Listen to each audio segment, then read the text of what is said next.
ฮัลโหล everyone มาได้กินข้าวให้มากับเอิญกินข้าวคือเกาเฟอร์ราวครบสูตรเด้อต้องมีมักเลนพร้อมเครื่องเคียงกันหลายแท้หลายบาทมาเวลาจวดจัดถึงเวลาจวดจัดฟาดบึ้มฝุ่นเฟอร์ราวขาดบ่ได้คือหมากเลนซีนเปื่อยขาดลายลูกมากลายเต้าหู้ทอดเอามาแทนลูกซีน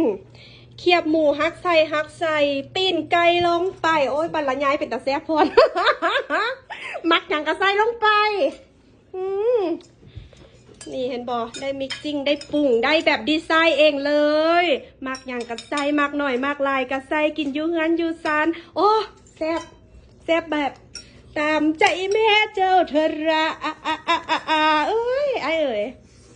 ไอ้พอน้ำขอน้ำเพิ่มได้เด้อบักคิดตังเพิ่มไอ้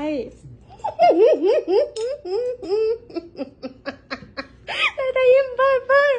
หน่วยเอ็นตาแทนลูกว่ะโอ้ย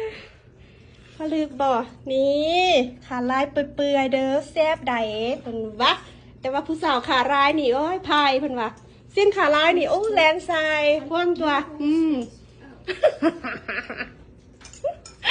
โอ้ยความแซ่บผ้ากับเป็นตาแซ่บเกินอลิ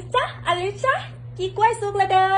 กีกล้วยแม็กโอ้ยท้องประทันลมกระหากินอีกแล้วเป็นตาจอยบอคือท้องใหญ่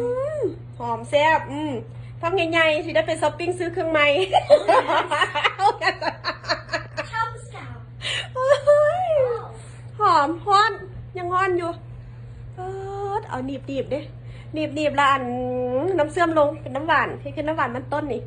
โอ้ยมือหนาซื้อมันต้นมาปิ้งนี่หนีบอ่ะโอ้ยฮ้อนอยู่เอาเนื้อมาฮ้องเจี๊ยบมาฮ้อง